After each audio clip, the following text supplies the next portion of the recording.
बिस्मिल्लाहिर्रहमानिर्रहीम। अस्सलाम वालेकुम। ये रिपोर्ट मेरे पास है और मैं मुबारकबाद पेश करता हूँ अवेयरनेस फाउंडेशन वालों को, जिन लोगों ने इसमें काम किया उन सबको। मैंने रिपोर्ट को अभी पढ़ा है और मैंने थोड़े दिन पहले भी इसको देखा था। मुझे इसकी एक कॉपी, मुझे ये सहूलत मैसर आई कि पहले मिल गई थी। मैंने इसको पहले भी पढ़ा था और ज़बरदस्त काम हुआ है अल्हम्दुलिल्लाह, और ये काम जारी रहना चाहिए। मैं एक चीज़ की उम्मीद करता हूँ और दुआ भी करते हैं भट्ट साहब कि अगले साल ये जो लिस्ट है सहाफ़ियों वाली, ये छोटी होगी और हम यहाँ पे ज़्यादा लोग बैठे होंगे। लोग इसमें कम हो गए और हॉल में ज़्यादा होंगे। मैं इस बात की उम्मीद करता हूँ। मैं क्योंकि तनकीद करता हूँ बहुत खुलकर, और मुझे आदत है बहुत खुलकर बात करने की, तो मैं उन सबको वेलकम करता हूँ जो भी तनकीद करना चाहता है। बहुत अच्छी बात है, डिस्कस कीजिए हमारे कंडक्ट को और हमें भी करने दीजिए फिर। लेकिन किसी को यह हक नहीं पहुंचता कि वो मारे, वो डराए, वो जबर करे। यहां सब लोग ये बात कर रहे थे कि इकट्ठा होना पड़ेगा, यूनिटी होनी चाहिए। मुझे वो सिंपली एक दो लाइनें याद आ गई कि जबर का मौसम कब बदलेगा, जबर का मौसम कब बदलेगा, हम बदलेंगे तब बदलेगा, और बदलेगा, जरूर बदलेगा। मैं कुछ चीजें बड़ी क्लियर कर देना चाहता हूं अगले 2-4 मिनट के अंदर, कोई गलतफहमी रहे ना, खुलकर बात कर लेते हैं। हमारे ऊपर पर्चे देने की औकात पॉलिटिशियंस की नहीं है। ये क्या बेचते हैं, पर्चा देंगे हम पे, कमजोर लोग, बुजदिल। ये इमरान खान पर्चा करवाएगा, नवाज शरीफ करवाएगा, आसिफ जरदारी पर्चा करवाएगा हम पे। ये औकात है पर्चा देने की इनकी? भट्ट साहब नहीं करवा सकते। ये इनकी क्या जरूरत है कि हमारे ऊपर पर्चा करवाएं? पर्चा मेरे पे हो या मीर शकील पे हो, अरशद शरीफ पे हो या साबिर शाकिर पे हो, समी भाई पे हो या भट्ट साहब आपके ऊपर हो या जमीर भाई आपके ऊपर हो, ये नहीं करवा सकते पर्चा।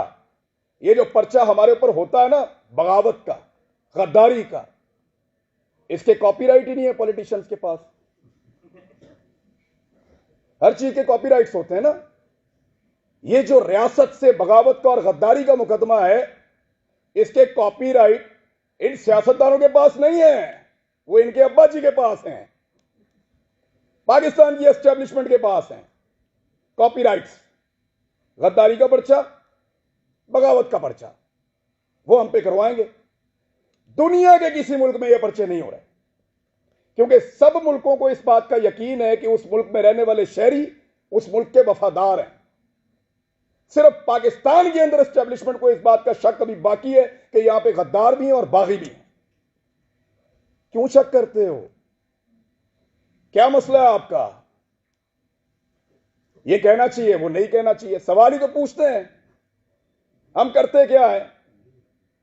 यानी अजीबो गरीब किस्म के स्टैंडर्ड्स पाकिस्तान में बनाए हुए हैं। मैं कुछ चीजें आपके सामने रख देता हूं। पाकिस्तान की एस्टेब्लिशमेंट से खुली खुली मैं सामने बात कर देता हूं। आप गैरों की जंग में हमें धकेल दें तो आप मुहिब्बे वतन हैं, और हम आपसे ये पूछें कि इतने सारे बंदे क्यों मारे जा रहे हैं, तो हम गद्दार भी हैं और बागी भी हैं। आप बंद कमरों के अंदर फैसले करें इस मुल्क के 22 करोड़ अवाम के, तो आप मुहिब्बे वतन हैं। हम आपसे पूछें कि उन फैसलों के नताइज पे नजर देखिए, बताएं कि ये हालात क्यों हुए, तो हम गद्दार हैं। आप पाकिस्तान में बार बार रजीम चेंज ऑपरेशंस करें, मुंतखब हुकूमतों को गिराएं, तो आप मुहिब्बे वतन हैं। हम आपसे पूछें कि ये क्यों किया, तो हम गद्दार भी हैं और हम बागी भी हैं। आप वजीर आजमों के इंटरव्यूज करें और फैसला करें कि इसको बनाना है और इसको नहीं बनाना, तो आप मुहिब्बे वतन हैं। और हम जब ये कहें कि जनाब अवाम का फैसला होना चाहिए, ये 22 करोड़ लोग हैं, कीड़े मकोड़े नहीं हैं, तो हम गद्दार भी हैं। और हम बागी भी हैं। यानी आप बगावतों के और गद्दारियों के मुकदमे दर्ज करवाएं जो पूरी दुनिया में नहीं हो रहे। और जब हम आपको यह कहें कि क्या हम बागी हैं, तो उस पर भी हम बागी हैं, उस पर भी हम गद्दार हैं।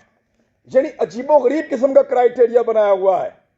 आप हमारे लिए हमारे मुल्क की जमीन को तंग कर दें तो आप मुहिब्बे वतन हैं, और हम अपनी जमीन पे आजादी से रहने का हक मांगें तो हम गद्दार हैं, हम बागी हैं। आप खुदा ना खास्ता कभी हार भी जाएं तो आप मुहिब्बे वतन हैं, और हम आपसे पूछें कि हुजूरे वाला ये क्या हुआ था, तो हम गद्दार हैं, हम बागी हैं। आप किसी एक तजर्बे में नाकाम हो जाएं तो आप मुहिब्बे वतन हैं, और हम सिर्फ नाकामी की निशानदेही कर दें तो हम गद्दार हैं, हम बागी हैं। हम हंसे तो गद्दार हैं, रोएं तो गद्दार हैं, बोलें तो गद्दार हैं, चुप रहें तो गद्दार हैं, बात करें तो गद्दार हैं, ना करें तो गद्दार हैं, हम सवाल करें तो गद्दार हैं, जवाब मांगे तो गद्दार हैं, जवाब ना देने पर रिएक्ट करें फिर गद्दार हैं। क्योंकि हम पैदा हुए हैं हुजूर गद्दारी के लिए। हमारे गलों में ना तख्तियां डालो और हमें चक्कर लगवाओ पाकिस्तान के गद्दार लिखकर, हमारे माथों पे लिखो गद्दार, इधर यहां लिखो, या गोली मार दो, हमारे लिए वो ज्यादा आसान होगा। तकलीफ होती है। अरशद शरीफ ने किसके लिए आवाज नहीं उठाई थी? आप सारे गवाह हैं। जिसको मार पड़ी वो उसका शदीद तरीन मुखालिफ होने के बावजूद कहता रहा कि गलत मारा। तो तकलीफ होती है ना। भट्ट साहब नाकामी थी हमारी, उसका हम पे एतबार खत्म हो गया। भट्ट साहब, उसको पता चल गया अब उसका बोझ नहीं उठा सकते, वो इसलिए मुल्क छोड़ के गया था। उन्होंने पता लग गया ताड़े तो गल उत्ते हुण, हम पे उसका एतबार खत्म हो गया था। तकलीफ होती है, चुप करके निकल लिया। इन्होंने मजाक उड़ाया उसकी तस्वीर दिखा दिखा कर, हमारे इख्तलाफात को हमारे खिलाफ इस्तेमाल किया, हमारे लोगों को तस्वीर भेजी कि ये देखो भाग रहा है, फोटो लगाओ सोशल मीडिया पे, गंदा करो इसको, भाग रहा है। और बुज़दिल नहीं था। बुज़दिल होता तो तुम्हारे साथ डील करता, तुम उसकी मिन्नतें कर रहे थे डील के लिए। रोज उसे कहते थे कि आओ बात करें, रोज उसे कहते थे कि आओ सरेंडर करो हमारे सामने। उसके बच्चों को थ्रेट, उसकी फैमिली को थ्रेट। अकेला था, उसको पता था सबको उसने अकेले ने संभालना, कोई और तो नहीं था उसके साथ। जाओ पूछो उसकी मां से, मैं मिलकर आया हूं उस दिन। सारी बातें करने के बाद, पूरा हौसला देने के बाद, आखिर में वो कहती है कि अरशद तो नहीं है ना, जो कुछ भी हो अरशद तो नहीं आएगा अब। हम पे उसका एतबार खत्म हो गया था, इसी काबिल हैं हम पे भरोसा नहीं था उसका, इसलिए वो यहां से गया। बुज़दिल नहीं था, हम नाकारा हो गए थे, हम उसको नहीं बचा पाए। मैं अभी थोड़ी देर पहले मैं मोटरवे पे आ रहा था, मैंने एक वीडियो रिकॉर्ड की। मुझे इत्तला दी गई कि आप इस्लामाबाद आएंगे तो पकड़ेंगे, तो मत जाओ। तो मुझे दो वजूहात समझ आई, या तो कोई ये चाहता है कि मैं यहां के बात ना करूं, या हो सकता है वाकई पकड़ ले। तो मैंने एक वीडियो छोटी सी रिकॉर्ड करवाई, इसलिए कि अगर मैं पकड़ा गया तो ये लोगों तक पहुंच जाएगी वीडियो, और मुझे जो इत्तला दी है, कैसे दी है, किसने पकड़ा, ये भी पता चल जाएगा। मैंने अपने बच्चों से भी माफी मांगी। मैं एक साल में उनको कोई किसी एक मौके पर भी जो मैं उनके साथ टाइम गुजारा करता था, मुझे वो मौका ही नहीं मिला। मैंने उसी वीडियो में उनसे माफी मांगी कि बेटा सॉरी बाबा, फिर लेट हो गए, लेकिन वादा आपसे पूरा करेंगे। लेकिन आपको पता मेरे दिमाग में वाही चीज क्या चल रही थी? मेरा भी आप सबसे एतबार खत्म हो गया। आखिर में मेरे दिमाग में यह आ रहा था कि अरशद नहीं है, बोलेगा कौन? वही था, सबको इकट्ठा करके वहां अदालत में पहुंच गया था। क्यों पकड़ा उसको? हौसला देता था, डट कर खड़ा था, हर जगह उसने आवाज उठाई और पूरी कोशिश की उसने कि यह मुश्किल वक्त गुजर जाए। अभी मैं इस यकीन के साथ अंदर जाऊंगा कि अरशद पीछे नहीं खड़ा हुआ। अब सिर्फ ये एक कमी मुझे महसूस हुई है, वो इस कमी के साथ पाकिस्तान छोड़ गया था। वो तकलीफ मैंने आज पहली मर्तबा महसूस की है कि जब वो ये मुल्क छोड़कर जा रहा था तो वो कितना बेबस था, और उसका हमने मजाक उड़ाया कि फलां फ्लाइट से निकल गया, इस तरह निकल गया, इस तरह भाग लिया। उसने मुझे फोन पे बताया, इमरान तुझे पता है मैं कैमरे में जानबूझकर मुस्कुरा रहा था,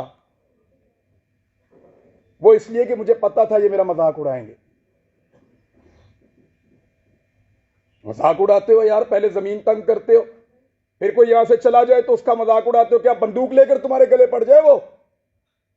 भाई बोलने का काम है उसका, साफी है वो अपनी साफत से टक्कर दे रहा था, देता रहेगा, शहीद है, तुम्हारे लिए निशाने इबरत बनेगा वो।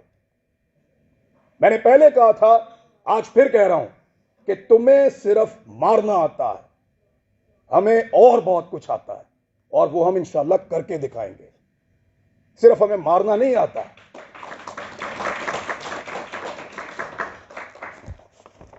दबा दबा के और जिसको दबाया एस्टेब्लिशमेंट ने दबाया।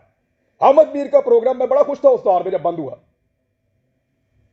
क्योंकि हम भी एक अजीबोगरीब दुनिया में रहते थे। माशरत उलूम की किताबें पढ़ के आए हुए थे, लगता था सारे हीरो हैं, एस्टेब्लिशमेंट पाकिस्तान की बहुत वफादार है। सच्ची बात है, किसी की आंखें पहले खुल गई, किसी की बाद में खुल गई, लेकिन अच्छी बात है खुल गई। लेकिन मफादात की पट्टी बांध के कभी आंख बंद नहीं की अल्हम्दुलिल्लाह। कभी इसलिए आंख बंद नहीं की कि मफादात की उसके ऊपर पट्टी बंधी हुई थी। जब मुतीउल्लाह जान पे हमला हुआ, मैं क्लिप आप सबसे शेयर कर दूंगा, मैंने मजम्मत की। वो बच्चा जिसके घर के अंदर घुस के मारा, जिसके साथ आपका केस चल रहा था, मैंने मजम्मत की। जब अफसार आलम पे गोली चली तब मजम्मत की। सब रिकॉर्ड के ऊपर मौजूद है, हामिद मीर के ऊपर गोली चली, मजम्मत की। लेकिन हामिद मीर ने अपने मुंह से कहा था, मेरे भाई ने, कि मेरा प्रोग्राम सियासतदानों ने बंद नहीं किया। इमरान खान की क्या औकात है, बंद तो उन्होंने किया है। अब बोलता है इमरान खान से बदला लूंगा। अपने मुखालिफ को पहचानिए, फिर इकट्ठे हो जाएं, तो शायद आपकी जान छूट जाए, वरना ऐसे ही इसी तरह हमारा वक्त गुजरता रहेगा। मैं सिर्फ एस्टेब्लिशमेंट को एक बात कहना चाहता हूं कि हुजूर आपका मर्तबा, आपका रुतबा बहुत बड़ा है। ये बहुत छोटे छोटे काम है जिनमें आप पड़े हुए हैं। ये छोटे छोटे काम हमें करने दें, एतबार करें हमारे ऊपर कीड़े मकोड़ों पे, हम गद्दारों को ये मुल्क चलाने दो। आप मुहिब्बे वतन है, बहुत बड़े लोग हैं आप, बड़े बड़े काम किया करें आप, आपका रुतबा बहुत बड़ा है, बड़ा मुकद्दस काम है आपका, हम उसकी कदर करते हैं, यूं सलूट करते हैं आपको, खुश होते हैं आपको देखकर। लेकिन ये छोटे छोटे काम हमारे लिए छोड़ दीजिए, हमारे लेवल पे मत गिरिए। आप बीच में से निकल जाए ना, तो इन सब माफिया को हम संभाल लेंगे, मीडिया वाले। बस आपके खिलाफ बोलने को जुर्रत की बात नहीं है, दिल नहीं करता, खुदा की कसम दिल नहीं करता, खुदा की कसम दिल नहीं करता। डरते वरते नहीं है, पता है आपको, बुज़दिल नहीं है हम। क्या करोगे, गोली मार दोगे, मार दो। डरते नहीं है तुमसे, तुमसे प्यार करते हैं, तुम्हारी कदर करते हैं। डरो उस दिन से जिस दिन हमारे अंदर से यह जज्बा खत्म हो जाएगा। हम प्यार करना चाहते हैं, कदर करना चाहते हैं, हमें मत धकेलो, दीवार के साथ मत लगाओ, और ये ड्रामा बंद करो। पाकिस्तान के फैसले पाकिस्तानी करेंगे, पाकिस्तान के फैसले हम करेंगे। ये हमारा राइट है, लोगों का राइट है, डेमोक्रेसी ये कहती है। ये बंद कमरों के अंदर ड्रामे बंद करो। पाकिस्तान को तजुर्बा, मैं बचपन से पढ़ रहा था, लिखा हुआ था, इस्लाम के लिए तजुर्बागाह बनाएंगे पाकिस्तान को। हमारे लीडर्स ने यह बताकर पाकिस्तान बनाया, वो किसी और चीज की तजुर्बागाह बना दिया। पकड़ के इसको पकड़ लो, उसको नंगा कर लो, उसको डंडे मारो, उसके कपड़े उतार दो, उसको घसीट के वहां पे ले जाओ, इसको जगाते रहो, इसको शहरों में फिराओ। अजीब ड्रामेबाजी है। वो ये मुल्क है, क्या बना दिया आपने इसको? आपके अपने घरों में बच्चे नहीं है? यानी हमें डिवाइड करके हम पे रूल कर रहा है। पहले गोरा कर रहा था, अब एस्टेब्लिशमेंट कर रही है। इससे अगर निकलना है ना तो एक बार सोचना पड़ेगा। मैंने यहां किसी को तनकीद का निशाना नहीं बनाया, मैंने सिर्फ बताया है कि वो कौन है जो हम सबको डैमेज कर रहा है। इस मौके से हमें फायदा उठाना चाहिए, हम सबको एक मौकिफ बनाना चाहिए, एक मौकिफ कम से कम इस बात के ऊपर कि एक को मार पड़ेगी तो सबको मार पड़ेगी। यहां से भी शुरू कर लो तो बहुत है, बाकी मर्जी है। अगर डिवाइड एंड रूल करना है तो फिर करते रहिए, इस गंदे खेल का हिस्सा बनना है तो बनते रहिए। भट्ट साहब को मैं इसलिए अप्रिशिएट करूंगा कि कोई भी फोरम हो, कोई भी जगह हो, कोई भी बुलाए, जब सहाफत का नाम आता है तो आप लोग आ जाते हैं। सर आप लोगों का बहुत शुक्रिया। हालात बहुत मुश्किल है, जिस मुल्क का चीफ जस्टिस कहे कि वो बेबस है, उधर भट्ट साहब क्या करें बेचारे। लेकिन ये वक्त भी गुजर जाएगा, यूनिटी आएगी इंशाल्लाह, इकट्ठे होंगे। और हम नहीं चाहते कि हम अपनी एस्टेब्लिशमेंट का मुकाबला करें। ये बात आ जाओ, अब तक के लिए इतना ही, थैंक यू।